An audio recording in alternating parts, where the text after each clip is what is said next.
Tulungan mo ko, Nico. Hindi nila pwedeng ikulong ang anak ko. Wala siyang kasalanan. Ay, ipaubayan na natin sa mga pulisan tungkol sa bagay na yan. Kung wala talagang kasalanan ng anak mo, palalayain din siya kagad. Wala naman talagang kasalanan si Bobby eh. Pinagbibintangan lang nila siya. Kilala ko ang anak ko. Hindi niya magagawang manggahasa. Kapitan ka sa baryo natin. Gumawa ka ng paraan kung paano makakalabas sa kulungan ng anak ko. Mabigat ang kaso ng anak mo. Pasensya ka, Natalia. Wala rin akong magagawa. Anong klaseng bayaw ka? Hahayaan mo na lang ba na mabulok ang pamangkin mo sa kulungan, ha? Huwag mo sana kalilimutan na nangako ka sa kapatid mo noon habang naghihingalo siya na hindi mo kami pababayaan. Bakit ngayon hindi ka kumikilos? Kapitan ako sa baryo natin. Kaya kailangan kong maging patas sa mga nasasakupan ko. Paanong patas? Pinagbintangan lang nila ang anak ko. Malandi ang Vanessa na yon. May asawa na siya. Gusto pang magpakamot sa anak ko. Gusto lang niyang sirain ang anak ko. Kilala ko si Bobby. Inakit lang siya ng babaeng yon. Kilala ko ang anak mo. Gaya ng pagkakakilala ko kay Vanessa. Mabait at masunurin siya mula pagkabata. Kilala ko din ang pamilya niya. Parang meron ka yatang ipinapahiwatig ah. Ang akin lang, iniimbestigahan na ang nangyari. Maghintay na lamang tayo ng resulta. Hindi ko magagawa na maghintay na lang. Baka mamaya kung ano na ang ginagawa nila kay Bobby sa kulungan. Walang mangyayari kay Bobby sa kulungan. Huwag kang mag-isip ng mga negatibong bagay. Ang mabuti pa umuwi ka na muna sa inyo at magpahinga. Ayoko. Hindi ako magpapahinga sa bahay habang nagdurusa ang anak ko sa isang kasalanan na hindi naman niya ginawa. Kung hindi mo ako tutulungan, ako na lang mag-isa ang gagawa ng paraan kung paano makakalaya ang anak ko. Huwag ka sanang gagawa ng isang bagay na pwedeng magpabigat sa kaso ng anak mo. Huwag mo na akong pakialaman. Tutal halata sa'yo na mas kampi ka sa Vanessa na yon. Patutunayan ko sa'yo at sa lahat na sinungaling ang babaeng yon. Isang mabuti at mabait na kapitan sa baryo namin ang ama ko. Kaya malaki ang respeto sa kanya ng mga tao. Sa ilang taon niyang panunungkulan napatunayan na niya ang tapat na serbisyo sa kababaryo. Si Tia Talia naman ay asawa ng yumaong kapatid ni Itay. Bata pa lang noon ang pinsan ko nang mamatay sa misteryosong sakit ang ama niya. Mula noon ang Itay na ang sumuporta sa mag-ina. Stella, mabuti tumuwi ka ngayon. Bakit hindi ka man lang tumawag na darating ka? Di sana nakapagluto man lamang ako. Adya ko po talaga na hindi magpasabing darating ngayon. Kumusta na po kayo? Ayos lang naman. Bakit hindi mo kasama ang asawa mo? Busy po kasi sa trabaho niya Hindi po siya pinayagan ng boss niya na magbakasyon. Sa susunod na lang daw po siya sasama. Nagugutom ka na ba? May ulam na niluto si Melvin. Teka, magsasaing lang ako. Huwag na po, Tay. Busog pa naman po ako. Kumain po ako habang nasa biyahe. Baka pagod ka sa biyahe. Gusto mo muna bang magpahinga? Hindi po, Tay. Ayos lang po ako. Mamayang gabi na lang po ako magpapahinga para tuloy-tuloy. May duty po ba kayo ngayon sa barangay hall? Wala naman. Nandun naman ang dalawang konsehal Di magkwentuhan na lang po muna tayo. Halos 1 taon din po akong hindi nakauwi dito sa atin Yun po palang isang bag pasalubong ko yon para sa inyo ni Melvin. Nasaan nga po pala siya? Pinapabantayan ko sa kanya mga alaga nating baka at mga kambing. Huwag ka kong iiwan sa sugahan. Nauuso na naman kasi ngayon ang nakawan ng mga alagang hayop Naku, isa pa naman yan sa sakit ng ulo sa lugar natin. Taga saan naman kaya ang mga kawatan na yon? Mahirap magbintang. Pero marami ang nagsasabi na taga-ibang ibayo ang mga taong yun. May mga nahuli na po ba? Wala pa nga eh. Pero natigil na rin naman. May 1 linggo na nakakaraan. Baka mga nagpapalamig lang. Maliban po dyan, ano pa po ang balita dito sa atin? Mabuti pang ako na ang magsabi nito kaysa sa iba mo pa malaman. Tungkol po ba sa anong sasabihin ninyo?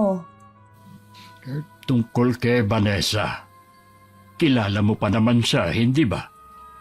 Oo naman po. Sa isang eskwelahan lang po kami pumasok noon. Magkaiba nga lang po kami ng section. Nabanggit niyo po na bumalik na sila dito sa baryo natin, di ba? Kasama ang asawa at anak. May 1 linggo nang nakakalipas nang magsampa siya ng kasong rape. Ho? Ginahasa si Vanessa? Sino naman ang walang pusong gagawa nun sa kanya? Ang itinuturo niyang gumawa nun sa kanya ay walang iba kundi ang pinsan mong si Bobby. Si Kuya Bobby po ang gumawa nun sa kanya? Nasa na po si Kuya? Kasalukuyan siyang nakakulong ngayon. Kung ako po ang tatanungin niya, naniniwala ako kay Vanessa. Yun nga din ang gusto kong sabihin sa tiyahin mo eh. Ayoko lang kasing dagdagan ng paghihirap ng kalooban niya. Anak pa rin naman niya yun. Ipagtatanggol niya kahit anong mangyari. Sa totoo lang po, wala naman dapat sisihin kundi ang Tia Talia. Para sa kanya kasi, puro tama ang ginagawa ng anak niya. Pinakamabait sa lahat, kahit kabaliktaran naman. Kaya nga lumaking barumbado dahil sa pangungunsente niya. Kumusta po si Tia Talia ngayon? Ayun, laging umiiyak at humihingi ng tulong sa akin para makalabas ng kulungan ng kanyang anak. Hindi daw yun magagawa ng pinsan mo. Sinisisi pa niya si Vanessa. Ibang klase rin talaga si Chang. Sana naisip niya ang nangyari sa anak niya ay bunga ng mga ginawa niyang maling pagpapalaki. Nung hapon, naisipan kong puntahan si Tia Talia pero sarado ang buong bahay. Pauwi na ako na mapadaan ako sa bahay ni na Vanessa. Nakita kong galing sa bahay nila ang tiyahin ko. Sa itsura pa lang nito mukhang galit na. Hindi mahirap hulaan na sinugod niya ang babae. Gawain kasi yun ni Tia Talia. Tuwing napapaaway ang pinsan ko, sinusugod niya ang kaaway nito. Pag-uwi sa bahay, sinabi ko naman na nakita ko kay Itay. Hindi talaga marunong makinig ang tiyahin mong yun. Sinabihan ko na siya na huwag gagawa ng isang bagay na pwedeng magpabigat sa kaso ni Bobby. Paano kung pati siya kasuhan ni Vanessa? Di pareho na silang nasa kulungan. Dati pa naman niya yan ginagawa eh. Kaya tuloy, imbis na madalayan si Kuya Bobby sa mga ginagawa niya, lalo pa tuloy na lumalakas ang loob na gumawa ng kalokohan. Iba ang kaso ng anak niya ngayon. Hindi niya pwedeng daanin sa pagsugod kay Vanessa para lang iurong nito ang kaso. Mapagtatanto din po yun ni Chang balang araw. Naiintindihan ko naman siya. Nag-iisa lang niyang anak si Bobby. Pero mas mabuti pa ipaubaya na lang niya sa mga pulis. Kung sakali naman po na mahatulan si Kuya Bobby, alam ko po na hindi niyo siya pababayaan. Mula noon suportado ko na sila. Nakakalungkot nga lang na hindi nila yun pinahahalagahan. Hinahanapan pa ako na hindi ko matulungan si Bobby. Kung ang gusto ni Tia Talia na gamitin ninyo ang pagiging kapitan sa baryo natin para lang makalaya ang anak niya, mali siya ng taong nilapitan. Kilala ko po kayo at ng mga taga rito. Kahit kailan, hindi kayo ipapanig sa mali. Dahil sa pagtanggi ko sa kanya na tulungan siya, alam kong nagdadamdam ang tiyahin mo sa akin. Sa dami ng naitulong ninyo sa kanila mula noon, wala po siyang karapatan na magdamdam. Hayaan na lang natin siya. Ang importante alam ko na hindi ako nagkulang ng pagtulong sa kanila. Sadyang may hangganan nga lang talaga. Tsaka po mas kawawa po si Vanessa at ang pamilya niya. Yung trauma habang buhay niya yung dadalhin. Ewan ko ba dyan sa pinsan mo? Kung ano ang pumasok sa kukote at nagawa niya yung kay Vanessa? Baka po hanggang ngayon, may gusto pa rin si Kuya Bobby kay Vanessa eh. Sa pagkakaalam ko po ilang beses na siyang binasted. Pwede rin pong paghihiganti ang motibo. Sa ugali nilang mag-ina, malabo talagang mayroong magkagusto sa pinsan mo. Ay dapat nga, pamilyado na siya ngayon. Ayaw pa kasing pakawalan ng tiyahin mo. Akala ko pa naman magiging masaya ang bakasyon ko. Pwede naman, huwag mo na lang pansinin ang nangyayari. Puntahan mo mga kaibigan mo habang narito ka.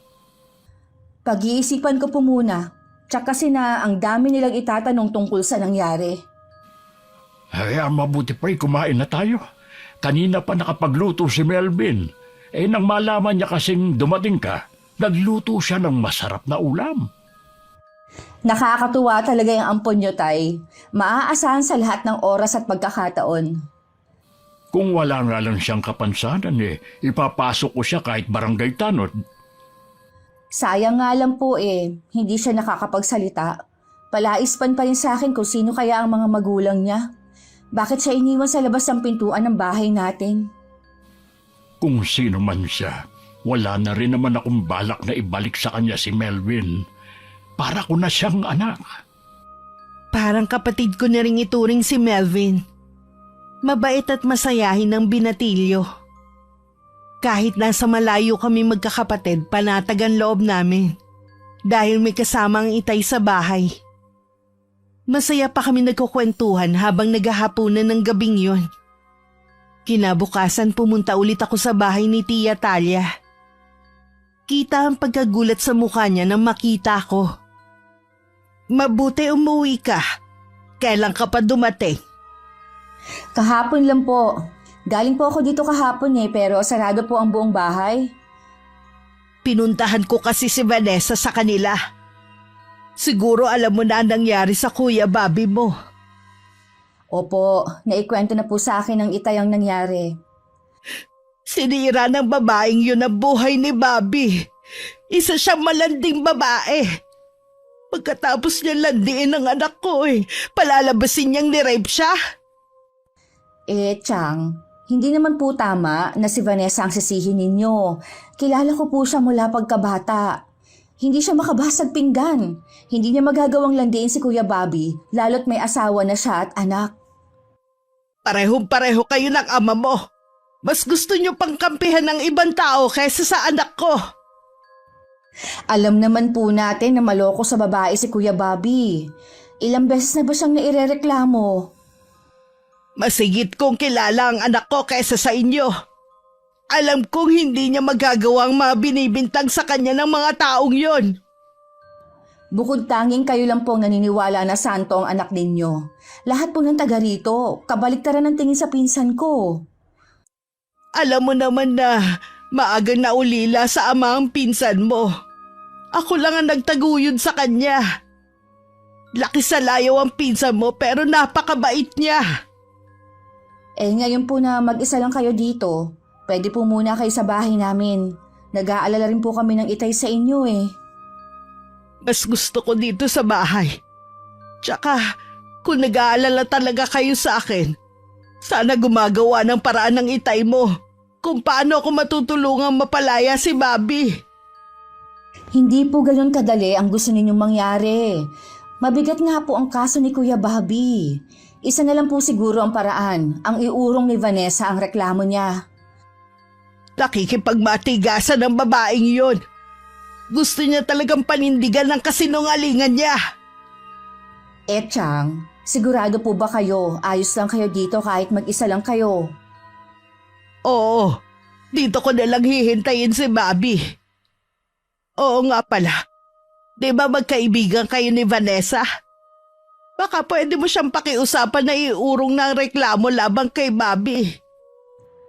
Sa iisang eskwelahan lang po kami nag-aral, pero hindi po kami ganun kalapit sa isa't isa. Subukan mo lang, Iha. Nakikiusap naman ako sa iyo. Ngayon lang naman ako humingi sa iyo ng pabor Pagbigyan mo na ako. Hindi ko talaga kayang makulong ng matagal ang anak ko.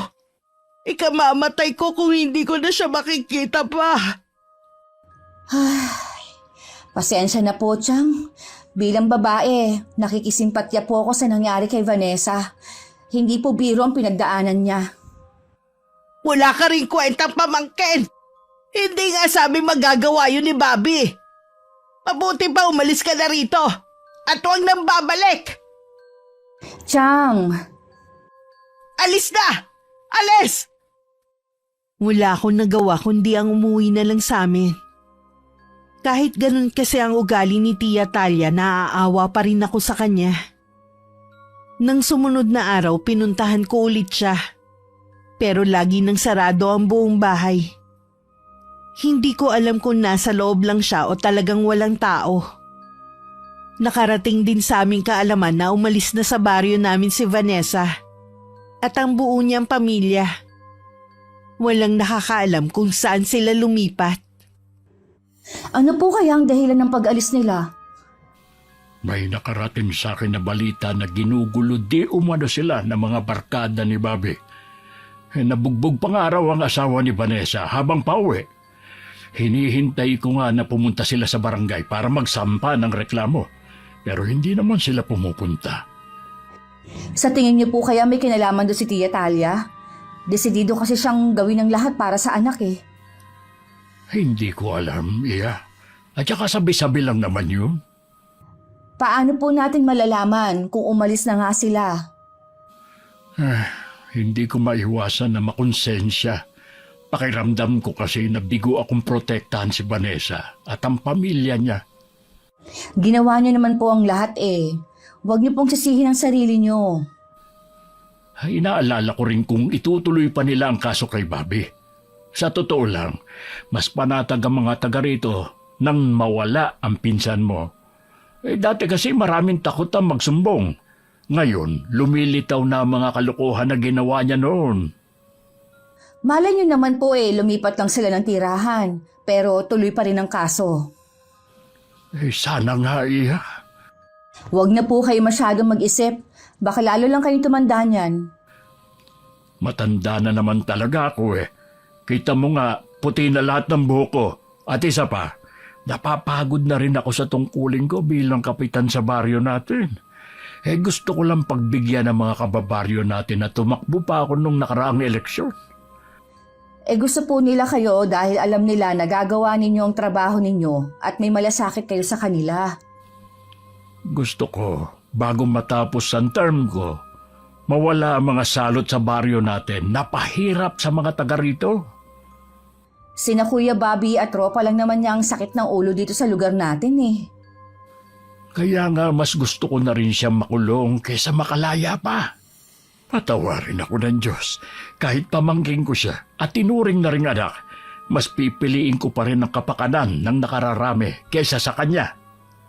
Naiintindihan ko po kayo, Tay. Kahit sinong nasa lugar ninyo, ganun din po ang gagawin. Ikaw at si Melvin ang laging nagpapalakas ng loob ko. Kahit yun pa ang kahilingan namin ng itay at ng nakararami, sadya siguro na hindi pa nauubos ang swerte ni Kuya Bobby. Makalipas kasi ang ilang araw pagkatapos umalis ng pamilya ni Vanessa. Nakarating sa amin ang balita na nakalaya na daw ang pinsan ko. Para makasiguro, pinuntahan ng itay ang bahay ni Tia Talia. Bakit parang nakakita kayo ng multo dyan? Totoo nga na nakabalik ka na rito sa atin. Nakalaya ka ba? O tumakas sa kulungan? Bakit yung? Mahirap po bang paniwalaan na nakalaya ako nang walang tulong mula sa inyo? Sagutin mo na lang ang tinatanong ko. Paano ka nakalaya? Inurong ni Vanessa ang kaso laban sa akin. Ano? Bakit naman niya yung gagawin? Siguro nakonsensya siya. Hindi naman kasi totoo ang paratang niya sa akin eh. Hindi ako naniniwala sa'yo. Hindi niya maaaring iurong ang demanda laban sa'yo. Bakit mo parang mas gusto niyong nakakulong ako, ha? Tama palang sinasabi ng inay. Kailangan mo kasing madisiplina. Kung nasa kulungan ka, pwede kang magbago. Ganyan ba talaga kasama ang tingin niyo sa akin, ha? Kasalanan din naman ng nanay mo kung bakit ka ganyan. Sakit ng ulo ng ibang tao. Sa tingin mo kaya, dahil inurong ni Vanessa ang kaso, Makakatakas ka na sa karma? Hindi ako kakarmahin dahil wala naman akong ginagawang masama. Puro na lang walang masamang ginagawa. Ano ang tingin mo sa akin at sa mga taga rito? Tanga? Boy, kayo po ang nagsabi niya na, hindi ako. Abat, kung akala mo malinis ka na sa mga mata ng taga rito dahil iniurong na ang kaso sa'yo, nagkakamali ka. Malakas ang kutob ko na nagsasabi ng totoo si Vanessa. Darating ang araw na pagbabayaran mo rin ang ginawa mo. Anong ginagawa mo rito? At ano yung narinig kong sinasabi mo? Nariyan ka na pala. Ano nga yung sinasabi mo sa anak ko kanina? Sinasabi ko lang na balang araw, babalik din sa anak mo ang lahat ng ginawa niyang masama. Ano karapatan mo para sabihin niya sa anak ko, ha? Walang masamang ginagawa si Bobby. Sa tingin mo kaya ay makakalaya siya kung hindi siya inosente? Sabi ko na sa'yo, gusto lang nilang sirain siya. Ikaw lang naman ang naniniwala na mabuting tao yung anak mo eh. Hindi ko alam kung anong dahilan ni Vanessa para iurong ang kaso, pero nasisiguro ko na meron kayong ginawa. Kapamilya pa ba ang turing mo sa amin, ha? Para kasing ang sama-sama namin sa paningin mo eh. Ganun na nga ang tingin ko sa inyo, lalo na rito sa anak mo. Matagal na akong sumuko na magbabago pa itong si Bobby. Walang dapat sisihin sa ugali niya, kundi ikaw. Kinukonsente mo kasi kahit mali na ang ginagawa. Wala akong pakialam kung yun ang tingin mo. Mahal ko lang ang anak ko. Kaya normal lang ang ginagawa kong pagtatanggol sa kanya. Kahit na maging kriminal itong anak mo? Hindi kriminal ang anak ko. Hindi pa ba sa ginawa niya kay Vanessa? O baka hinihintay mo na makapatay itong si Bobby? Mabuti pa, Chong, umalis na lang kayo. Nakakabastos na kayo eh. At kung meron mang nababastos dito, ako yun. Dahil sa mga ginagawa mo. Hindi mo na binigyan ng kahihiyan ng pamilya natin. Eh kung ganun rin lang naman pala, magkalimutan na tayo bilang magkamag-anak. Tutal naman, kinahihiya niyo ako. Tandaan mo, hindi ka kawalan sa amin. Oo na, umalis na kayo. Masama ang loob ni Itay na umalis. Nakasunod naman ng tingin si Tia Talia. Nang mawala sa paningin nila ang aking ama, tsaka niya binalingan ng anak niya. Hindi mo dapat sinagot ng pabalangan tiyuhin mo. Nakakainis na kasi yung bayaw niyo eh. Nagtimpi ka na lang sana. Huwag mong kalilimutan na meron pang natitirang ari-arian ng tiyong mo. Hindi mo ba gusto na makakuha sa kanya ng mana? Hindi naman talaga ako ng pamamanahan. Kita niyo namang matindi ang galit sa akin eh. Hindi pwede na hindi kanya pamanahan. Mula nang mamatay ang ama mo siya na ang tumayong tatay mo. Ano naman po ang gusto niyong gawin ko? Kahit hindi mo na makuha ang loob niya, basta huwag ka na lang sumagot sa mga sasabihin niya sa susunod. Ang hirap naman nun ay. Tuwing nakikita ko nga siya, gusto ko siyang murahin dahil pinabayaan niya ako sa kulungan. Kung makakakuha ka ng parte ng lupa ng tiyuhin mo, para ka na rin nakaganti sa kanya. Huwag niyo pong kalilimutan, may mga anak pa siya. Baka mamaya tutulan ng mga anak. Hindi nila gagawin yun. Dahil pinsan ka rin nila at halos magkakasabay na kayong lumaki. Mas gugustuhin mo ba yung ampon na si Melvin ang may makuha? Sino, yung pipi na yon? Subukan lang niya na makihati pa. Kaya nga makinig ka na lang sa mga sasabihin ko sa'yo. Para hindi tuluyan na magalit sa'yo ang tiyuhin mo. Oo na. Meron pa akong sasabihin sa'yo. Ano naman po yun? Itong kinatitirikan ng bahay na lang natin ang meron tayo. Naibenta ko na ng unti-unti ang lupang iniwan ng ama mo. Ha? Akala ko sa atin pa yung sasilangan. Matagal na yung wala. Puro ka kasi kalokohan na bata ka eh. Kailangan ko tapalan ng pera ang mga naagrabyado mo para hindi sila magreklamo. Kung hindi ko yung ginawa nung ka pa sana nakakulong. Akala ko pa naman may lupa pa tayo na pinasasakahan. May nakakaalam po ba na naibenta na niyo yung lupa natin? Yung pinagbentahan ko lang ng lupa, sa kabilang barangay naman sila nakatira. Hindi dapat malaman ng tropa na wala na tayong may pagmamalaki. Yun lang ang dahilan kung bakit sila sumusunod sa mga utos ko eh. Wala kang magiging problema sa akin. Ikaw ang mag-iingat, baka ikaw ang madulas. Kapag nalalasing ka pa naman kung ano-ano lumalabas sa bibig mo. Mula ngayon, magiging tikom na ang bibig ko. Napansin ko na parang malalim ang iniisip ni Itay nitong mga huling araw. Madalas ko kasi siyang makitang nakatanaw sa labas ng bintana. Tay, may problema po ba kayo? Tungkol po ba kay Kuya Bobby? Ay, nung mamatay ang ama niya, nangako akong gagampanan ang tungkulin ko sa pinsan mo. Pero nabigo ako. Hindi ko siya nagawang hubugin para maging mabuting tao. Nakita naman po namin ang ginawa ninyo sa kanya. Hindi po kayo nagkulang sa kanya. Ang may malaking pananagutan si Tia Talia.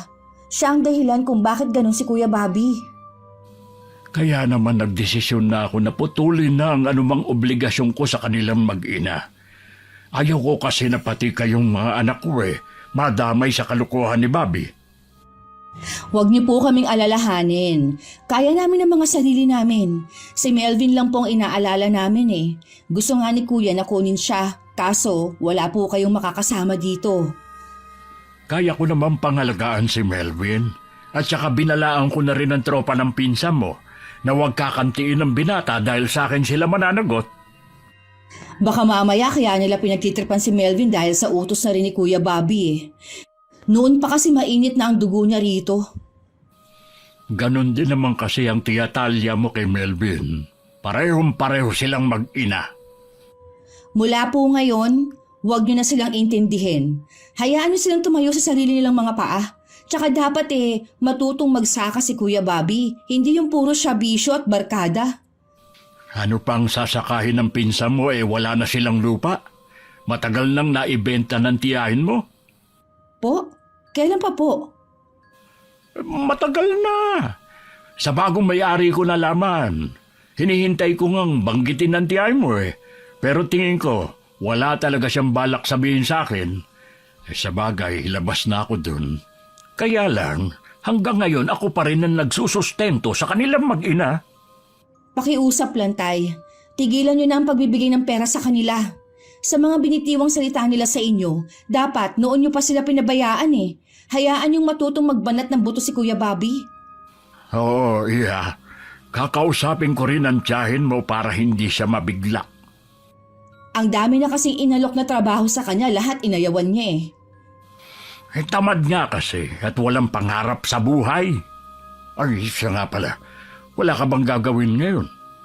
Sasamahan ko po sa bukid si Melvin. Sasama ako na kunin ang mga alaga natin. Ay, sige. Mag-iingat kayo. Araw yun ng linggo nagsisibak ng kahoy ang Itay nang dumating si Tia Talia. Ngumiti pa ang tiyahin ko habang si Itay na natiling porma lang anyo. Nahulaan naman niya agad ang pakay ng hipag dahil katapusan na ng buwan. Sa loob sila ng bahay nag-usap. Inabutan naman ng Itay ng puting sobre ang tiyahin ko. Yan na ang huling perang matatanggap mo sa akin. Ha? Bakit naman? Matanda na si Bobby. Tama lang siguro kung maghanap siya ng trabaho para mabuhay kayong mag-ina. Sinusubukan naman ni Bobby na maghanap Kaya lang hindi siya swerte sa trabaho. Matanda na ako. 1 taon na lang matatapos na ang termino ko bilang kapitan sa baryo natin. Gusto ko naman na makasama mga anak ko at apo ko. Ayoko na ng obligasyon. Nangako ka sa kapatid mo na hindi kami pababayaan na mag-ina. Hindi pa ba sapat ang mga nagawa ko, ha? Maiintindihan ni Kuya ang desisyon kong ito. Hahayaan mo ba kaming maghirap na mag-ina? Nasaan ang pinagbentahan ng lupa ninyo? Bakit hindi yun ang gamitin mo para makapagbagong buhay kayong mag-ina? Ano bang sinasabi mo, Nico? Huwag ka nang magkaila. Matagal nyo nang naibenta ang lupa ni Kuya Philip. Kahit may pera na kayo noon, tuloy pa rin na suporta ko sa inyo. Kanino mo ba nalaman ang bagay na yan, ha? Ay sa bagong mayari. Kaya huwag ka nang magkaila pa. Oo, aamin na ako. Binenta ko nga. Nakatiwangwang lang naman kasi Wala naman nag-aasikaso. Bakit hindi mo sinabi sa akin? Sa paglilihim mo, para mo na rin akong niloko. Lupa yun ng kapatid mo na iniwan sa amin ni Bobby. Wala kang pakialam kung ibenta ko man ng hindi pinapaalam sa'yo. Inilihim mo dahil gusto mong tuloy pa rin ang pagsustento ko sa inyo ng tamad mong anak. Kahit magalit ka pa, wala ka na magagawa pa dahil ubos na rin ang pera.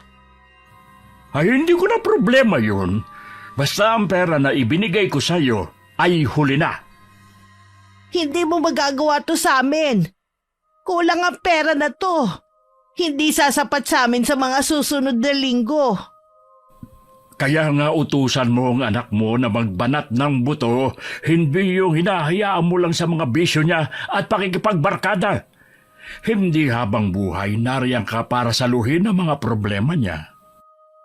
Alam ko naman yun. Kaya lang hindi pa handa si Bobby. Anong hindi pa handa? 35 na ang anak mo. Hindi pa rin handa sa responsibilidad. Bigyan mo ng trabaho ang anak ko. Yung madali lang para hindi siya agad manawa.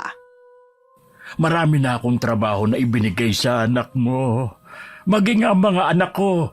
Kung hindi siya napapaaway, basta na lang siyang umaalis. Wala na akong magagawa pa kay Bobby. Hindi ka na nga tumulong nun para makalaya si Bobby. Ngayon naman, ginigipit mo kami. Hindi panggigipit ang tawag sa ginagawa ko. Gusto ko lang matuto ang anak mo at maging ikaw. Alam kong galit ka sa anak ko dahil sa paraan ng pakikipag-usap sa'yo. Ako na ang humihingi ng pasensya sa mga ginagawa niya. Sanay na ako sa ganong pag-uugali ng anak mo. Hindi man lang niya inisip na ako nagpaaral sa kanya mula nung bata siya. Gusto ko siyang disiplinahin, pero lagi mo siyang ipinagtatanggol. Pangako, pagsasabihan ko siya na magbago na. Sana noong mo pa ginawa ang bagay na yan. Subukan mo pa rin. Sa ngayon, hanggang dito na lang muna ang pag-uusap natin. Pero Nico, wag mo naman akong talikuran. Nico!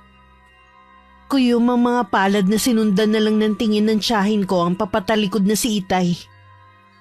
Umuwi siyang nagpupuyos ang kalooban.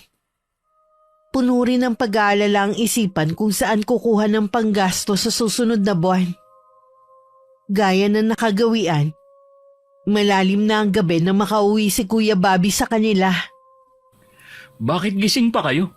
Di ba sabi ko naman huwag niyo na akong hihintayin? Hindi naman ako bata Alam mo naman pala na hindi ka na bata Dapat naghahanap ka na ng trabaho. Bakit naungkat na naman yan? Akala ko ba malinaw na sa inyo na hindi ko gustong magtrabaho? Pues kailangan mo na maghanap ng trabaho. Dahil wala na tayong aasahan sa tiyo Nico mo. Ha? Anong ibig niyo sabihin? Huling beses na yung binigay niya sa akin pera kanina. Bahala na daw tayo sa mga buhay natin mula ngayon. Ano? Langya naman Kakalaya ko lang. May panibago na naman problema. Tuluyan na siguro nagalit ang tiyuhin mo. Dahil sa pagsagot-sagot mo sa kanya. Hindi dahilan yun para putulin niya ang pagtulong sa atin. Nangako siya kay Itay noon na hindi niya tayo pababayaan. Nakiusap pa nga ako na kung pwede bigyan ka ng trabaho Pero kahit yun, ipinagdamot niya. Talaga namang wala siyang kwenta Kita nyo nga, tayo pa ang gumawa ng paraan para makalaya ako. Naturingang kamag-anak at kapitan, walang silbi. Sumasakit na nga ang ulo ko sa kakaisip eh. Itong perang ibinigay niya kanina, sandali lang to. Kulang pa nga sa bisyo mo eh. Huwag kang mag-alala, Nay. Gagawa ako ng paraan kung paano magkakapera. Ano naman yung pinaplano mo? Baka mamaya ikapahamak mo na naman. Magtiwala lang kayo. Hindi ako mapapahamak. May tiwala naman ako sa'yo. Basta mag-iingat ka lang. Opo, Nay. Siya nga pala, kumain ka na ba? Hindi pa nga po eh. Halika na muna sa kusina, ipaghahain kita. Kinabukasan sumama ulit ako kay Melvin sa pagsusuga sa mga alaga naming baka at kambing. Sa 1 linggo kasi babalik na ako sa Maynila. Isa kasi yun sa mamimiss ko na ginagawa. Nung hapon naman kasama pa rin ako. Mas maaga namin kukunin ng mga hayop. Dahil na rin sa napapabalita na naman na nakawan ng mga alagang hayop. Bakit ngayon lang kayo? Kalat na ang dilim ah. Ay balak ko na nga kayong sundan eh. Tay, nawawala po yung 2 kambing at yung baka natin. Hinanap na po namin kung saan-saan pero wala po talaga. Ano ka mo? Si Melvin, nasaan? Ayaw pong humarap sa inyo. Kanina pa po yun umiiyak dahil sa pag-aalala sa mga alaga nating hayop. Sasamahan daw po niya ang mga natitira nating alaga. Baka daw mawala din eh. Hindi kaya ninakaw na rin ang mga alaga natin? Yun din po ang palagay ni Melvin. Lalo't nauso na naman ang mga nakawan. Salot talaga ang mga kawatan na yun. Ayaw lumaban ng patas. Mas gusto pang makaperwisyo sa ibang tao. Tay, paano po kung taga rito lang ang gumagawa nun? Walang taga rito mga angahas na gawin yon. Palagay ko taga ibang lugar at sa ilog nila itinawid ang mga hayop. Meron po kasing sinabi si Melvin na pinaghihinalaan niya. Sino naman ang pinaghihinalaan niya? Si Kuya Bobby daw po at ang mga kaibigan nito. Nung makulong daw po kasi, natigil ang nakawan ng mga hayop dito sa atin. Bumalik lang daw ulit nung makalaya. Tsaka dati daw, gustong kunin ni Kuya Bobby ang isang kambing. Hindi lang daw siya pumayag noon kaya binugbog siya ni Kuya. Kasama ng mga tropa nito. Inilihim na lang daw niya sa inyo para wala na lang daw maging gulo. Kung talagang silang may kagagawa ng mga nakawan dito, dapat talagang mabuwag na ang kanilang samahan. Pero wisyo na talaga sila sa mga taga rito. Kailangan lang natin silang mahuli sa akto para wala na silang kawala. Talagang si Kuya Bobby hindi pa nadala sa pagkakakulong niya. Hindi ko tuloy maiwasang isipin na gumaganti siya sa akin dahil sa sinabi ko na sa nanay niya na ititigil ko na ang pagbibigay ng pera sa kanila. Ilang taon niyo na rin po silang sinusuportahan.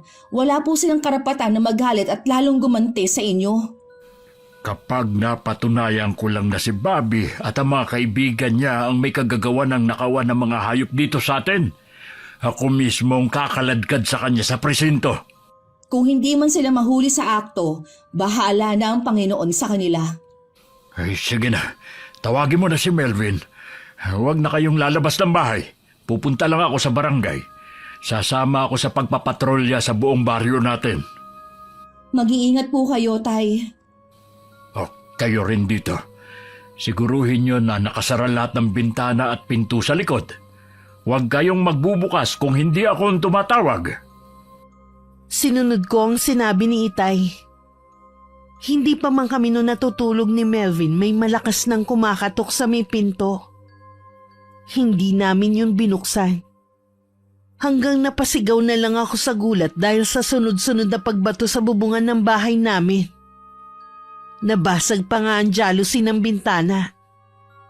Halos 1 oras din ang ginagawang pamamato hanggang biglang tumahimik ang buong paligid. Dahil malayo kami sa mga kapitbahay, walang sumaklolo sa amin. Ayos lang ba kayo ni Melvin? Wala bang nasaktan sa inyo? Huwag na po kayong mag-alala, ayos lang po kami ni Melvin. Sino kaya ang mga taong yun? Baka po mga wala lang magawa ang mga yun. Napagtripan itong bahay natin dahil malayo sa mga kapitbahay. Alam na mga taga rito na bahay ko ito. Walang magkakalakas ng loob na mambato sa atin. Iisang tao lang ang naiisip ko na pwedeng gumawa nito sa atin. Ang problema po wala tayong ebidensya. Baka kayo lang po ang mabaliktad kung ididiin niyo siya. Pupuntahan ko sila sa kanila. Tay! Tay, bakit po? Masakit po bang dibdib ninyo? Wala ito. Nanikip lang ang dibdib ko. Dapat po siguro magpa-check up na kayo sa doktor. Siguro napagod lang ako. Ang mabuti pa po, ipagpaliban niyo na muna ang pagpunta sa bahay nila. Magpahinga po muna kayo ngayon. Puyat pa naman kayo. O sige, bilinan mo nga pala si Melvin na huwag na munang isusuga ang mga alaga natin. Dalhan na lang niya ng mga dayami. Dinamdam niyo rin yata ang nangyari sa mga alaga natin Natural, mga alaga natin yun Huwag na po kayo mag-isip. Papalitan ko na lang ang mga yon. Kaya ko naman palitan ng mga baka at 2 kambing O siya nga pala, huwag mo nang babanggitin sa mga kapatid mo nangyayari dito sa atin, ha? Lalo na yung tungkol kay Bobby na siya ang pinaghihinalahan natin. Baka kung ano na lang kasi mangyaring gulo. Opo, Tay. Sige na po. Punta na kayo sa kwarto ninyo. Umalis ako ng bahay nang hindi nagpapaalam kay Itay. Nagbilin lang ako kay Melvin na bantayan siya. Gusto ko kasi makausap si Kuya Bobby o kahit si Tia Talia. Pagdating sa kanila, naabutan ko ang pinsan ko na parang bagong gising lang at may hawak na kape. Isang nakakalokong ngiti ang ibinigay niya sa akin. Anong masamang hangin ang nagdala sa iyo rito? Matagal na ako nakalaya Ngayon mo lang ako naisipang dalawin. Si Tia Talia? Nandito ako. Anong dahilan? Bakit ka nandito? Hindi ko po alam kung nakarating na sa inyong ninakawan kami ng baka at 2 kambing. Kagabi din, meron mga walang magawa ang nambato sa bubungan ng bahay namin. Ang malas nyo naman na nabiktima rin kayo ng mga magnanakaw na yun. Akala ko ba mabait si Nico? Bakit parang may galit sa kanya para batuhin ang bahay ninyo? Hindi po talaga maiiwasan na merong magalit kay Itay. Baka po yung mga taong nasasagasaan niya na ayaw sa pamumuno niya. Kaya ka lang ba nagpunta rito para sabihin yan? Akala ko naman nasabik kang makita ako. Gusto rin kita makita, syempre. Hindi ka pa rin pala nagbago. Alam ko, dahil hanggang ngayon, gwapo pa rin ako. Sige, Chang. Aalis na po ako. O sige, Iha. Minsan ako naman ang pupunta sa inyo. Ano nga kaya ang sadya niya? Sa kanilang magkakapatid siya ang kakaiba sa lahat. Sabi nagmana daw siya sa namayapa ninyong Lola Corazon. Di ba si Lola Corazon ang sinasabi na may kaalaman sa barang? Oo, pero ang kaalaman niyang yon kasama na niyang ibinaon sa lupa. Buti hindi na siya nag-usisa tungkol sa pagkakakulong ko. Sa pagkakaalam ko, kilala niya si Vanessa. Sana naman bumalik na lang siya sa Maynila. Hindi ko siya gustong nandito sa lugar natin. Kahit kailan talaga, hindi ko siya gustong tumingin. Nagmana nga siya sa lola ninyo. Ganun na ganun tumingin kapag gustong basahin ng isang tao. Pinagdududahan kaya niya ako, kaya siya nagpunta rito sa atin? Kahit magduda siya, dahil magaling kang magtago ng mga ebidensya, hindi kanya mahuhuli. Tama ka, Nay. Pero kailangan nating maidispatcha mga hayop na yun. Utusan mo na kasi ang mga kaibigan mo na ibenta na ang mga yon. Kilala mo naman kapag nagalit ang tiyo Nico mo. Pareho tayong malilintikan sa kanya oras na malaman niyang ikaw ang nagnakaw ng mga alaga niya. Habang naglalakad pa uwi, naiisip ko ang mag-ina. Alam ko na may tinatago sila. Isa sa mga katangian na naman ako sa aking Lola Corazon, ang pagiging malakas ang pakiramdam sa taong kaharap. Hanggang sumapit ang araw ng pag-alis ko. Hindi na namin nalaman kung sino ba talaga ang nasa likod ng pambabato sa bahay namin. Maging kung sino ang mga kawatan ng mga hayop. Hanggang isang araw. Bobby! Ayos ka lang ba? Bakit mo sinuntok ang anak ko? Umamin na ang isang kaibigan ng anak mo. Sila ni Bobby ang nagnakaw ng mga alaga ko at ng iba pa. Hindi totoo yan. Gusto lang nila ako idawit. Hindi yan magagawa ng anak ko. Kilala ko si Bobby. Sige lang, ipagtanggol mo lang ang anak mo hanggang makulong uli siya. Wala naman kayong ebidensya. Hindi niyo pwedeng ikulong na lang ang anak ko. Umamin na nga ang kasama niya eh. Ano bang kailangan para maniwala ka? Mas paniniwalaan mo na naman ba ang ibang tao kaysa sa pamangkin mo? Tingnan mo yung nangyari kay Vanessa. Sigurado ako na may ginawa yung tarantado na yan para iurong ni Vanessa ang kaso. Ano magagawa ko nun? Nasa loob nga ako ng kulungan. Kung ako sa'yo, sumuko ka na. Pagbayaran mo ang mga nagawa mong kasalanan. Ano ko tanga? Na basta na lang susunod sa'yo? Wala nga sabi akong kasalanan eh. Talagang napakasinungaling mo. Pwede ba wag mong sigawan ang anak ko? Hindi na ikaw ang nagpapakain sa amin. Huwag ka na magtaka kung pati ikaw tuklawin ang sarili mong anak. Dahil sa pangungunsinti mo, hindi na niya alam ang tama at mali. Wala kang pakialam kung paano ko siya pinalaki. Anak ko siya. Ako lang ang may karapatan na swetuhin siya. Kaya makakaalis ka na. Dadaan muna kayo sa ilalim ng bangkay ko bago niyo siya mahuli. At maibalik sa kulungan. Balang araw, pagsisisihan mo ang ginawa mong ito sa anak mo. Mabuti naman, umalis na siya. Ang mabuti pa magtago ka muna anak. Baka bumalik dito ang tiyuhin mo at may kasama ng mga pulis. Saan naman ako pupunta? Baka may mga kaibigan ka na malayo ang bahay. Doon ka muna sa kanila. Magpalamig ka muna. May kakilala naman ako na taga-ibang bayan. Tatawagan ko muna kung pwede ako sa kanila. Huwag ka na mag-aksaya ng panahon. Tawagan mo na ang kaibigan mo. Mas gugustuhin ko pa na hindi na muna tayo magkita. Kesa naman na hindi ako panatag kapag nandito ka. Mas nanaig pa rin kay Itay ang awa. Kaya hinayaan na lang niya ang pinsan kong si Kuya Bobby. Iniisip din kasi niya ang tiyahing ko na matanda na rin. Pero iba pa lang nasa isip ng pinsan ko. Nang umalis siya sa amin, hindi naging maayos ang buhay niya. Sinisisi niya yung kay Itay. Anong ginagawa mo rito? Bakit pagdating sa amin mag-ina napakalupit mo? Wala akong ginagawang masama sa inyo. Hindi makabalik ang anak ko dito dahil sa'yo. Bakit ako sinisisi mo? Dahil wala kang ginagawa para matulungan ang anak ko. Ano ba ang gusto mo ha? Kausapin ko yung mga ninakawan niya ng mga alagang hayop na huwag nang magalit sa kanya? Malaking perwisyo ang ginawa ng anak mo. Matanda na ako, Nico.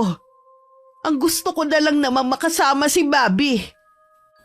Hindi aabot sa ganito ang lahat kung dinisiplina mo noon ang anak mo. Huwag mo na akong sisihin pa. Magulang ka rin. Dapat naiintindihan mo ko. Oo, pareho nga tayong magulang. Pero iba ang pagpapalaki ko sa mga anak ko. Ang gusto lang naman ni Bobby, ituring mo siyang anak. Pero lagi ka nalang galit sa kanya. Mabuti pa si Melvin Parang tunay na anak mo kung ituring. Hindi ako galit kay Bobby. Gusto ko lang siyang swetuhin noon sa mga mali niyang ginagawa pero lagi kang pumapagitna. Akala niya siguro galit ako sa kanya noon. Huwag na nating pagtalunan ang nakaraan. Hindi na naman yun mahalaga Gustuhin ko mang tulungan si Bobby. Sa dami ng mga ginawa niyang kalokohan, ang hirap na niyang ipagtanggol. Bakit hindi mo na lang siya hayaan nang matuto sa buhay? Mali yata na nagpunta pa ako rito. Huwag masyadong mataas ang pride, Talia. Hindi mo naman ikamamatay kung aaminin mo rin na may kasalanan ka rin sa pagpapalaki kay Bobby. Oo na, kasalanan ko na. Hindi mo kailangang ipagdiinan pa sa akin. Hindi ko intensyon na pasamain ang loob mo. Konting panahon na lang naman ang itatagal ko sa mundong ito eh. Tanging ang kaligayahan ko na lang ay ang anak ko. Hindi ko nahawak ang kapalaran ng anak mo oras na bumalik siya rito. Kung ako sa'yo, mabuting nasa malayo na lang siya kesa mapahamak pa siya rito. Nakatungo lang noon na naglakad pa uwi si Tia Talia. Hindi rin niya kasi matagalan ng mga nanguusig na tingin sa kanya ng mga tao. Akala mo naman kung sino mga banal. Makasalanan din naman. Kung ituring niyo ang anak ko, akala mo may malaking krimen na nagawa. Binilisan na lang ni Tia Talia ang paglalakad hanggang makauwi siya sa kanila. Pagpasok pa lang ng bahay, naramdaman niya agad na merong ibang presensya sa loob. Bobby, ikaw nga ba yan? Ako nga po, Nay. Kumusta po kayo? Araw-araw kitang iniisip. Sobra ko nag-alala sa'yo. Galing nga ako sa tiyo Nico mo eh. Humingi ako sa kanya ng tulong pero pinagsalitaan lang niya ako ng hindi maganda. Mula ngayon, wag na kayong lalapit sa kanya. Wala siyang kwentang kadugo.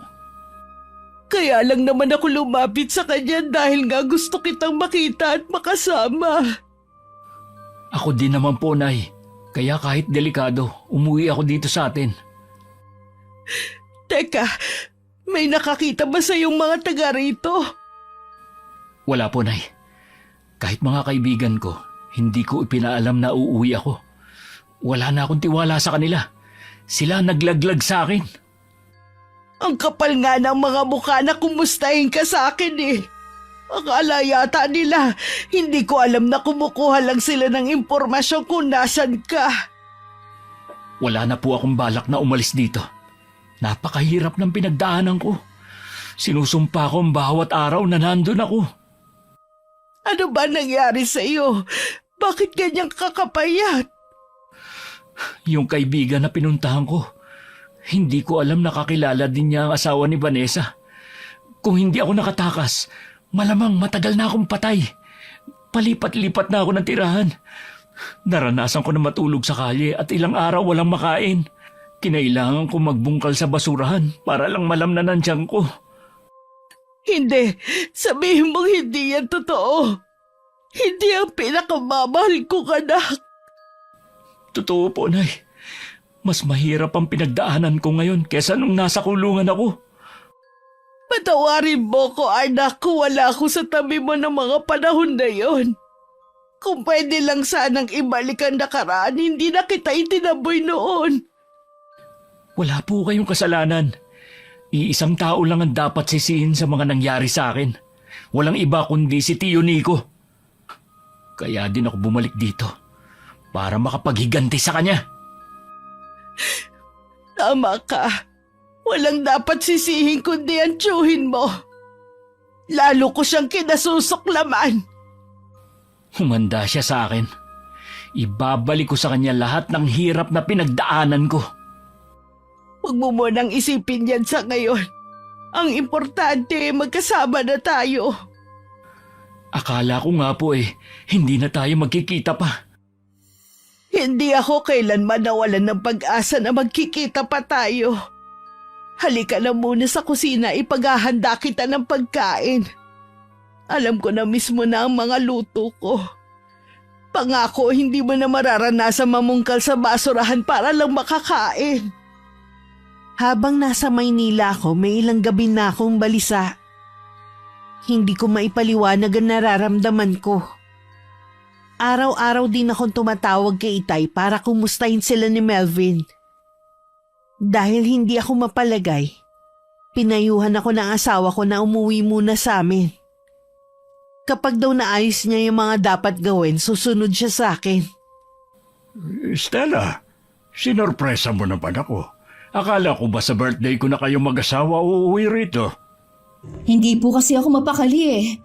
Kaya sabi ni Jaime, mauna na ako umuwi. Tatapusin na lang daw niya yung mga dapat gawin tapos susunod na siya. Uy, hindi ka ba nahirapang sumakay? Mabuti nga po at naabutan ko yung panghuling biyahe. Pagdating naman po sa kanto may isang tricycle pa. Maghapunan ka na muna. Si Melvin kanina ko pa pinagpahinga. Masama kasi ang pakiramdam. Ilang araw na kasing umuulan dito Naambunan nung isang araw. Kawawa naman si Melvin. May iniinom po ba siya na gamot? Meron yung galing sa center. Kaya lang parang hindi tumatalab sa kanya. Gusto kong bilhan bukas ng ibang gamot. Ako na lang po ang bibili bukas. Oh, sige. Ikaw na nga lang. Abay, bigla pang umulan.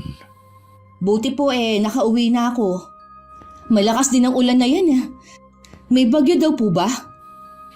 Ay, may bagyo nga parating pero sa makalawa pa tatama sa kalupaan. Mabuti na lang pala nakauwi na ako dito. Mahirap po na wala kayong kasama. Ikaw talaga. Akala mo naman sa amin ni Melvin mga mahihina. Hindi naman po sa ganon. Siyempre po, may edad na rin kayo at si Melvin may kapansanan pa. Tapos ang layo pa natin sa mga kapitbahay. Sa bagay nga, tama ka rin. Meron ngang sinasabi si Melvin nung isang araw. Sabi niya, pakiramdam daw niya mayroong nagmamasid sa amin sa bahay na ito. Hindi ko naman pinansin ang sinabi niya. Baka po hanggang ngayon may trauma pa rin si Melvin dahil sa nangyaring pambabato sa bahay natin. Siguro nga. Ay, sige na. Kumain ka na. Sisilipin ko lang si Melvin kung gising pa. Magdamag umulan. At dahil pagod sa mahabang biyahe, mahimbing ako nakatulog. Kinabukasan naman umuulan pa rin. Nung humina na ang ulan bandang tanghali, pumunta na ako ng bayan para bumili ng gamot ni Melvin. Dahil masama pa rin ang panahon, hindi ako agad nakauwi. Pagdating sa amin, nagulat na lang ako dahil maraming tao. Nanginig ang buo kong katawan nang marinig kong nasa ospital ang Itay at si Melvin. Kumusta na po kayo, Tay? Anong nararamdaman ninyo? 2 araw po kayong walang malay. Masakit ang leeg ko at ang paa. Diyan po kasi kayo napinsala ng husto. Si Melvin. Tay, wala na po siya. Ha? Wala na? Hindi kita maintindihan. Hindi na niya po kinaya ang tinamo niya sugat. Pinilit po siyang isalba ng mga doktor. Hindi na po talaga niya kinaya.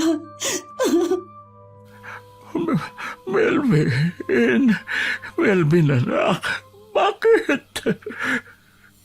Sina kuya po ang nag-aasikaso sa burol niya. Gusto ko nang umuwi. Gusto ko makita si Melvin. Kung hindi dahil sa akin buhay pa sana siya. Kahit masama ang pakiramdam niya lumabas siya para tulungan ako laban sa taong umaatake sa akin. Sinalo niya lahat ng palo ng taong yun. Hindi niyo pa po kaya, Tay. Ang doktor lang po ang makakapagsabi kung pwede na kayo lumabas. Baka hindi ko naabutin si Melvin. Gusto ko siya makita sa huling sandali. Huwag po kayo mag-alala. Hindi po siya ihahatid sa huling hantungan hanggat wala po kayo. Hindi ko man lang naipagtanggol si Melvin. Siya pa talaga ang nagbuwis ng buhay para sa akin. Nakilala niyo ba kung sino ang nanloob sa bahay? Hindi, Iha. Nakatakip kasi ang mukha niya. Wala pong nawala sa bahay. Ibig sabihin po, hindi pagnanakaw ang pakay ng taong yun. Kailangan magbayad ng taong yun. Kailangan natin bigyan ng hustisya ang pagkamatay ni Melvin. Hindi po tayo titigil hanggat hindi natin nakukuha ang hustisya. Kahit anong pilit ng Itay na hindi mapahagulgol, hindi pa rin niya napigilan ng hindi mapaiyak ng malakas. Nang mga oras ding yun, hindi na mapakali ang taong responsable sa pagkamatay ni Melvin. Huminahon ka nga. Wala na tayong magagawa pa. Wala na si Melvin. Tanga kasi siya eh. Masyado siyang pakialamero. Nagpapakabayani masyado. Ay siya tuloy na puruhan. Dahil sa kanya, pwede akong makulong na naman. Hindi yun mangyayari. Sabi mo nga hindi ka nila nakilala dahil may takip ang mukha mo. Hindi ko pa rin po maiiwasang matakot. Paano kung ako na naman ang pagbintangan nila? Imposible, iho. Walang nakakaalam na nandito ka na. Sana nga po. Ayokong makulong, Nay. Ayoko nang bumalik sa kulungan. Hindi ka na babalik pa doon. Pangako yan. Pupunta po ba kayo sa burol ni Melvin? Hindi ko pa alam. Bahala na. Kung sakali man na hindi ako pumunta, hindi nila ako pwedeng questionin dahil hindi naman talaga natin siya kamag-anak. Ampon lang siya ng tiyuhin mo. Hindi ko intensyon na pumatay. Sobrang galit ko lang talaga kasi. Naiintindihan kita, iho. Kahit ako nagagalit sa kanila.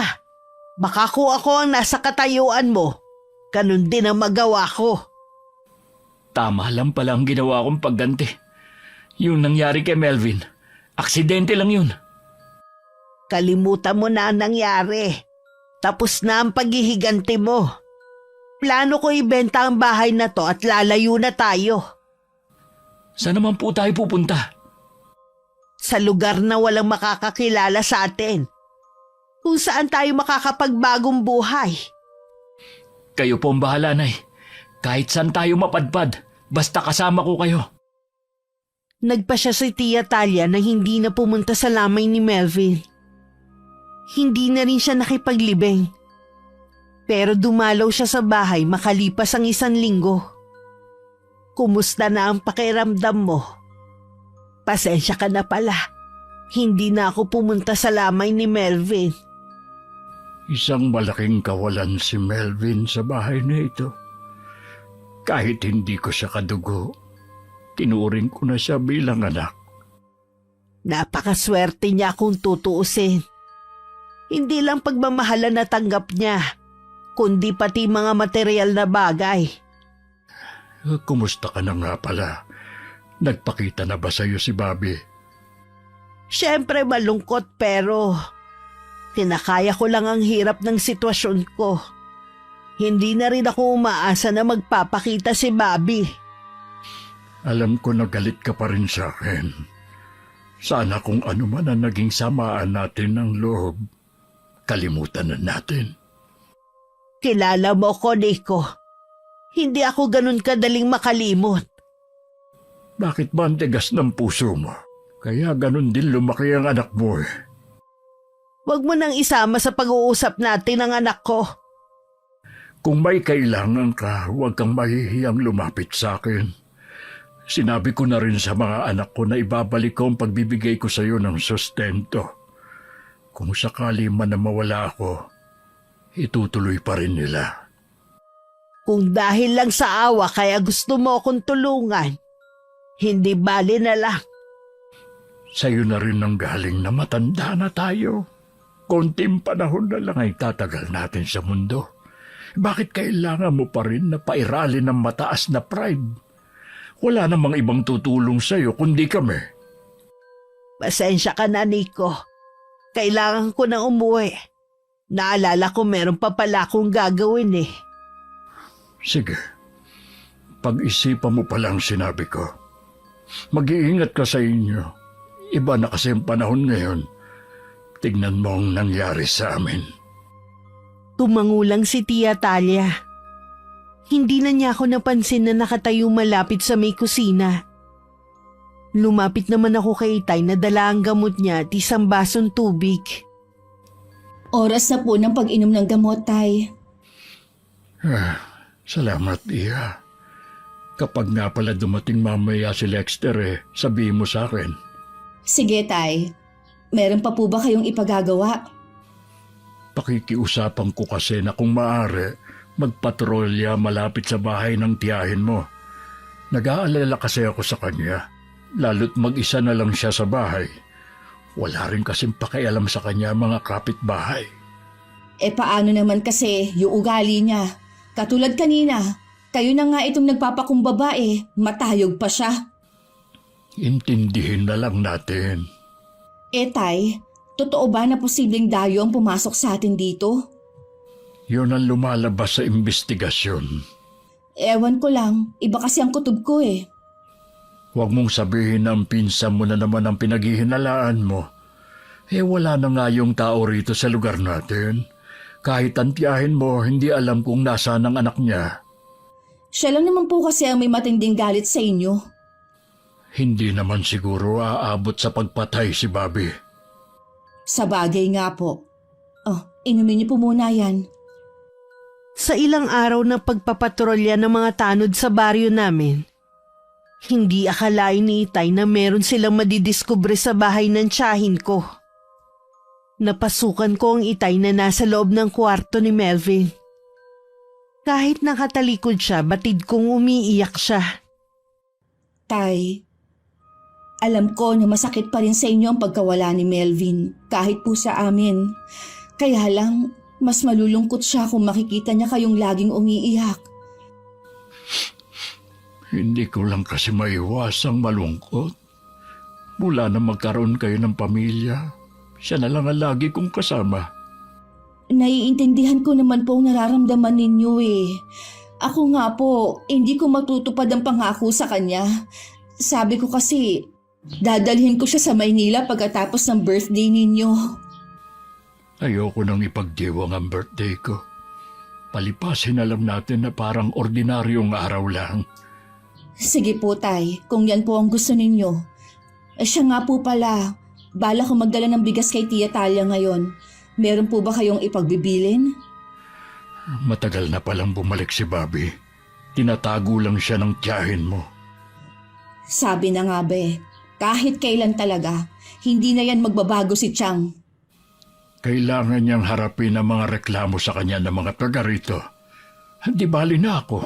Hindi ko na siya hahabulin sa mga hayop na ninakaw niya. Sa sinabi ninyo na nandito lang pala siya sa baryo natin, hindi ko maiwasan na isipin na baka nga siya ang nanloob sa bahay natin at pumatay kay Melvin. Noon pa kasi, ayaw na niya rito. Tingin ko ba nagsiselo siya dahil sa atensyon na ibinibigay ninyo? Huwag ka munang magbibintang. Iba ang kaso ng pagpatay kesa sa pagnanakaw lang. Ang pagpatay po ay walang ipinagkaiba sa panggagahasa. Swerte nga niya at inurong ni Vanessa ang kaso. Kailangan ko nang pumunta sa barangay. Ang dami kong trabaho na kailangang gawin. Kaya niyo po ba magtrabaho? Oo naman, Iya. Kesa naman na lagi akong narito. Lagi ko lang maaalala si Melvin sa lahat ng sulok ng bahay na ito. Sige po, Tay. Kung yun ay makakatulong sa inyo para kahit papaano maibsan na nararamdaman ninyong pagdadalamhati. Nang makaalis ang Itay, hindi naman ako mapakali. Naisipan ko na lang nalinisin ng kwarto ni Melvin. Habang tinitignan ko ang mga gamit niya, sa taas ng lumang cabinet meron dun isang kahon ng sapatos. Naalala ko na ako nga pala ang naglagay ng kahon na yun. Kinuha ko yun at tiningnan muli ang mga nasa loob. Huwag ko lang talagang malalaman na may kinalaman ka sa pagkamatay ni Melvin. Patawarin ako ng Diyos, pero ikaw ang unang magiging biktima ng aking barang. Pinuntahan ko si Tia Talia sa kanila. Naabutan ko siyang nagwawali sa labas ng bahay nila. Nakitaan ko naman siya ng pagkagulat at bahagya pang lumingon sa loob ng bahay. Hindi rin siya makatingin ng diretso sa akin. Anong ginagawa mo rito? Nagdala ako ng bigas ninyo. Ilalagay ko na po ito sa kusina. Wag na. Pakilagay na lang sa bangko. Ako na magpapasok niyan mamaya. Bakit po ba para kayong takot? Ano bang pinagsasabi mo dyan? Nagulat lang ako na makita ka rito. Akala ko po, kinakabahan kayo na makita ko dito si Kuya Bobby Pwede ba? umalis ka na lang. Marami pa akong gagawin. Nay, saan po nakalagay ang... Stella? Sabi na nga be, nandito ka lang at nagtatago. Estela, nakikiusap ako sa iyo. Huwag mo ipagsasabi na nakita mo si Bobby dito, ha? Huwag nga kayo makiusap sa babaeng yan. Nakalimutan niyo na ba ang ginawa nila sa atin? Imbes na magpagkumbaba ka at makiusap, mayabang ka pa rin. Wala akong pakialam kung yan ang tingin mo sa akin. Ang mahalaga sa akin, nakaganti na ako sa inyo. Anong ibig mong sabihin na nakaganti ka na sa amin? Ano ang ginawa mo? Ang mabuti pa umalis ka na, Stella. Huwag mo nalang pansinin ang sinasabi ng pinsan mo. Sagutin mo ang tinatanong ko. Ano ang ginawa mo? Tignan mo nga yung itsura mo. Namumula ka na sa galit. Ano ba sa tingin mo ang ginawa ko, ha? Ikaw ba ang pumatay kay Melvin? Magtapat ka. Ikaw ba ang pumasok sa bahay namin ng araw na yon? Kung ako nga, anong gagawin mo, ha? Hayop ka. Sabi ko na nga ba? Huwag kang makalapit-lapit sa anak ko. Baka kung ano magawa ko sa'yo. Isa pa kayo! Konsentidorang ina! Dahil sa inyo, naging kriminal yung anak ninyo! Magbabayad kayo ng mahal sa ginawa ninyong ito! Hindi mo ako basta maipapakulong. Wala ka naman sapat na ebidensya eh. Kung ako sa'yo, kalimutan nyo na ang pangyayaring yun. Hindi nyo naman kaano-ano ang taong yun eh. Para sabihin ko sa'yo, turing namin kay Melvin bunsong kapatid at hindi lang basta ampon. Kaya lalo kong kinasusuklaman ng lalaking yon. Ako ang kadugo nyo, pero sa maraming pagkakataon, siya lagi ang pinapaboran nyo. Nagseselos ka? Kaya mo siya pinatay? Hindi ko sinasadya. Masyado kasi siyang pakialamero eh. Gusto ko lang turuan ng leksyon ng itay mo dahil sa ginawa niyang pagpapabaya sa akin. Ang kapal ng pagmumukha mo! Kayo ng nanay mo, mga walang utang na loob. Sisiguraduhin kong makukuha ni Melvin ang hustisyang nararapat sa kanya. Hindi ka man makulong. Sa ibang paraan kita pagbabayarin. Anong binabalak mong gawin, Estela? Hintayin niyo na lang po, Chang, ang paghihiganti ko. Stella, bumalik ka rito! Hayaan nyo na siya, Nay. Humanda na lang tayo sa pag-alis. Hindi tayo aalis. Sa tingin mo kaya kapag nakalayo tayo, hindi na tayo masusundan ng galit ng pinsan mo. Anong gagawin natin? Ikaw naman kasi, hindi mo itinikom ang bibig mo. Kahit kailan talaga hindi ka nag-iisip, kaya lagi ka napapahamak Wala na po tayo magagawa, nasabi ko na. Nainis lang kasi ako sa kanya. Sa gagawin ni Stella, hindi ko alam kung kaya pa kitang iligtas. Ano ba ang gagawin ni Stella kundi magsumbong sa tatay niya? Kaya nga umalis na tayo agad dito para hindi na tayo abutan. Baka ang paghihiganti ni Stella sa iyo may kinalaman sa barang. Sa palagay niyo, namana niya ang kaalaman ni Lola Corazon? Sa tono ng pananalita niya kanina, parang ganun na nga. Parang ibinabad sa suka ang itsura ni Kuya Bobby sa mga narinig sa ina. Larawan din ng takot at pag-aalala ang anyo ni Tia Talia. Pagka-uwi ko naman sa bahay, naroon na ang itay. Nagpaalam ako sa kanya na kailangan ko nang umuwi ng Maynila. Dinahilan ko na lang na nagkaroon ng problema ang asawa ko. Agad naman siyang pumayag. Ilang oras pa lang ang nakakalipas, bumulagta na si Kuya Bobby sa sahig. Bobby, anak, anong nararamdaman mo? Ang buong katawan ko, hindi ko maigalaw. Sobrang sakit din ang ulo ko na parang mabibiyak.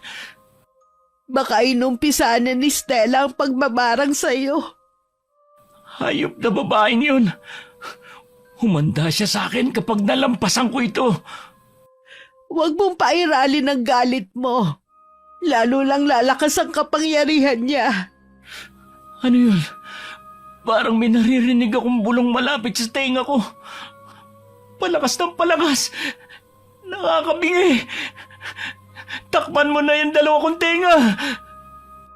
Wala naman ako naririnig Basta, Nay, takpan niyo na lang para ako mabibingi. Ah! Ito na, tinakpan ko na. Mamamatay na ba ako, Nay? Hindi anak, malalampasan mo rin ito. Talia! Talia! Tumuloy ka na, Nico. Nandito kami ng anak ko sa kwarto. Pinapunta niyo si Chong? Oo, anak. Siya lang kasi ang naiisip kong makakatulong sa atin Talia, ano nangyari kay Bobby? Si Stella ang may gawa nito sa anak ko. Tulungan mo kami, Nico. Nagmamakaawa ako sa iyo. Paanong nangyari na may kinalaman si Stella sa nangyayari kay Bobby? Si Stella ang nagmana na kaalaman sa pambabarang ng nanay mo. Matindi ang galit niya kay Bobby dahil siya ang pumatay kay Melvin. Patawarin niyo po ako, Chong. Hindi ko sinasadya. Tulungan niyo po ako. Ayoko pa mamatay. Pangako po, magbabago na ako. Bakit kailangan pang umabot sa ganito? Walang dapat sisihin kundi ako.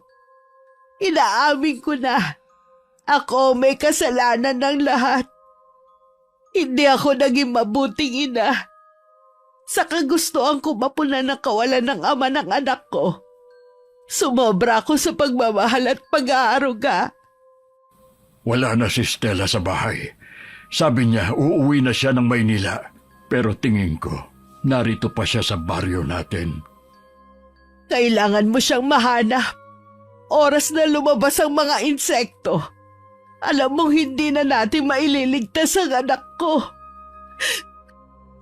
Nangako ang itay na gagawin ng lahat para mahanap ako. Sa dati naming bahay sa bukid ako natagpuan ni itay. Halos mapaso na siya sa dami ng mga kandilang nakasindi sa paligid. Itay, paano niyo po ako nahanap dito? Wala naman akong naiisip na lugar na pwede kang magsagawa ng orasyon. Anak, nakikiusap ako. Itigil mo na ang pagpapahirap sa pinsan mo. Siya po ang pumatay kay Melvin. Salot siya sa baryo natin kaya tama lang na mamatay na siya. Malaking kasalanan ang gagawin mo. Nakaganti ka nga. Habang buhay mo namang dadalhin sa dibdib mo ang ginawa mo. Ipasa Diyos na lang natin ang ginawa ni Bobby. Patawarin po ninyo ako kung nadala lang ako ng matinding galit ko. Itigil mo na yan. Ikulong mo na ulit ang mga insekto na yan at umuwi na tayo. Sinunod ko ang kagustuhan ni itay sa kondisyon na aalis na sa baryo namin ng mag-ina. Mismo ang itay ang nagpahakot sa kanilang mga gamit. Hindi na rin ako nagpakita pa sa mag-ina. Pinasabi na lang nila kay itay ang taus-pusong paghingi nila ng kapatawaran sa akin. Labis din ako nagpapasalamat. Dahil dumating sa tamang oras ang itay. Para mapigilan ako na makagawa ng malaking kasalanan. Wakas. Okay, shoutout po tayo. Shoutout kay Vernalyn Insyo, RJ's Bakery from Bohol at kay Dexter Baguhin from Sagbayan. Barakiel family from San Mateo, Rizal. Analo Praat from Doha, Qatar.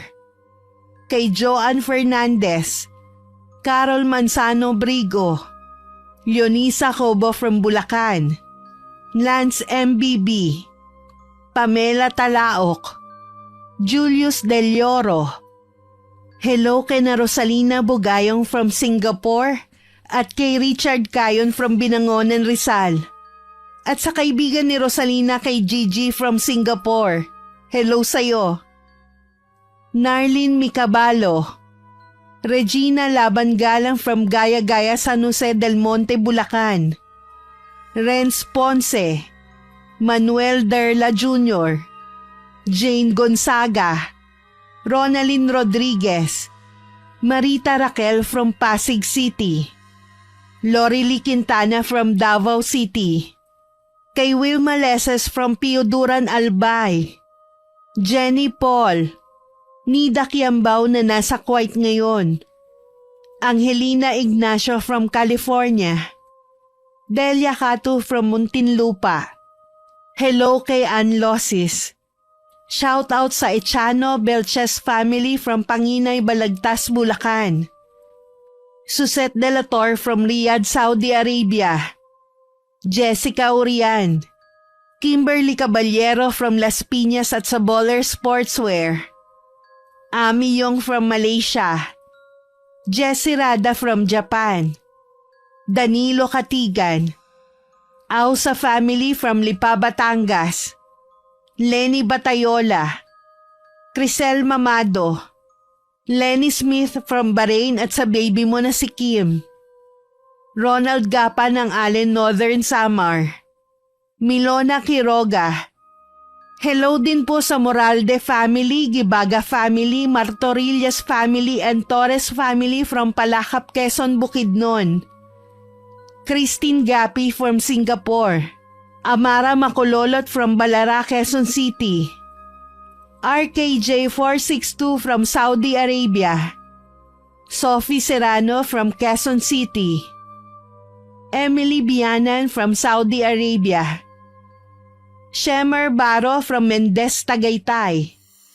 Roquel Ramos from Bahrain. Celine Chloe from Isha Ray Commercial at kay Ate Jo at kay Ate Dal.